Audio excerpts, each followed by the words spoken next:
Hey there, and welcome back to Richmond Woodworks. What we're doing on today's video is something I've been looking forward to for quite some time. So I've had the Camvac for a little bit of time, and it's an amazing dust collection system. So if you have a look up here, you can see me upgrading it, as well as some of the other videos in my dust collection playlist and series around me revamping the dust collection in this entire workshop. So running the PVC pipes, dealing with the static, having some custom blast gates 3D printed, and essentially the blast gates are going to be available to each and every single tool. I still have yet to add a few more extras, so the 3D printers are working overtime right now. But on this episode, what we're going to be doing is tackling the noise coming from that Camvac. And the idea is the exhaust pipes from the Camvac itself, which you can actually buy as an accessory to channel that noise elsewhere. What we're going to be doing is channeling it through a box. And that box is going to be lined with a series of these within baffles. So this thing kind of bends pretty easy and it goes around corners. So the idea is it's going to go through a series of channels and then come out the other end, and hopefully with a bit of noise reduction.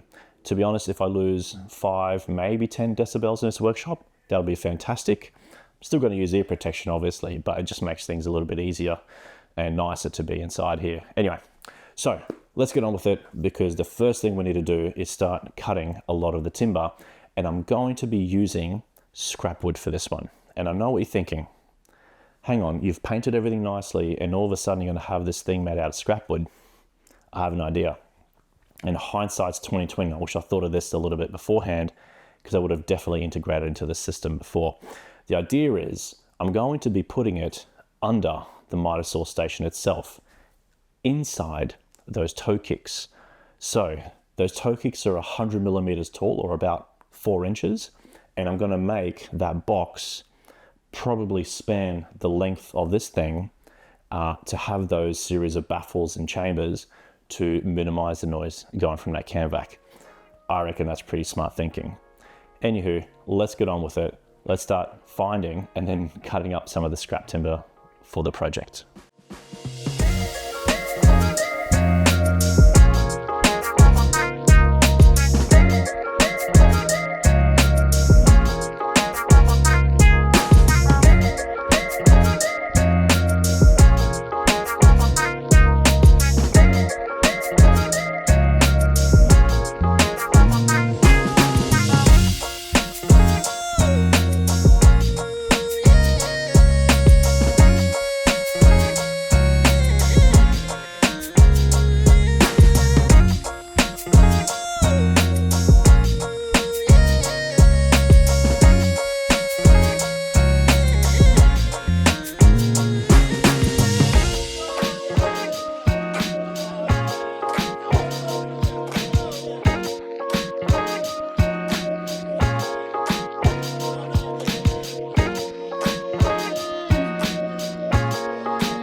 So while that is drying, with every single paint tin I have on top of it, try to really wedge those two sides together.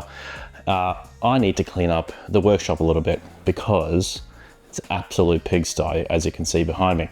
So I can't clean up absolutely everything because I've needed to take out some of those drawers to get underneath the actual kickboard or baseboards themselves.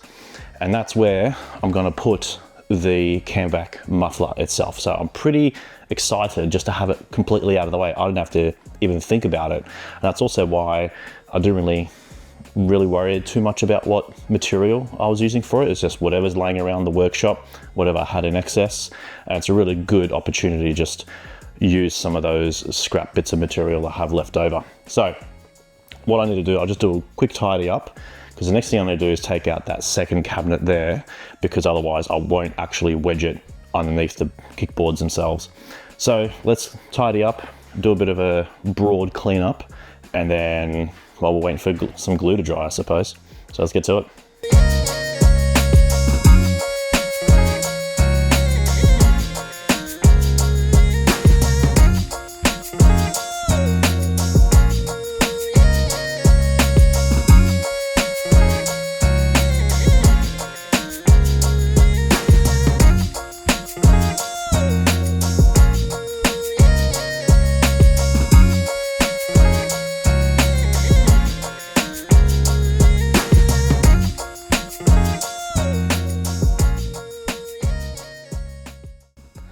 And there you have it, done and dusted.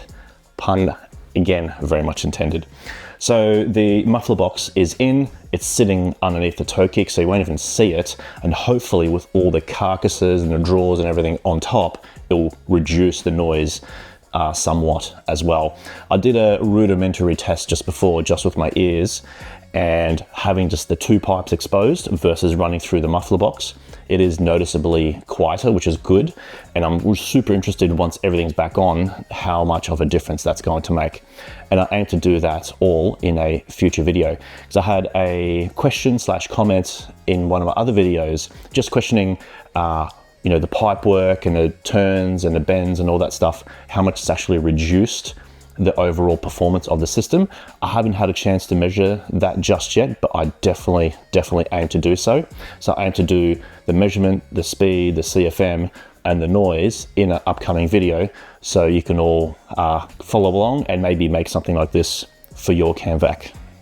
Now, the other component is this one's the 2-motor version of the Camvac, and if you have a look at Dennis's video from Hooked on Wood, he had this little valve system, because what tends to happen if you only have one motor on, the exhaust is coming out, but it tends to pull in a little bit of air from the other motor that's not running, and a valve actually closes it so it's not pulling in any air, and it actually does increase the performance just a little bit. For me, in my personal circumstance here, I aim to run both motors most of the time, because I have it hooked up to the table saw, the miter saw. I'm going to have it hooked up to the jointer and also the bandsaw as well. And I want a lot of volume coming through from those tools.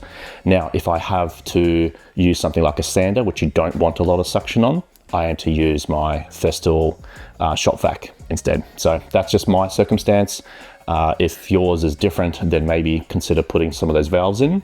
But those valves probably won't work in a system like this where it's flat on the ground, because you need some bit of gravity.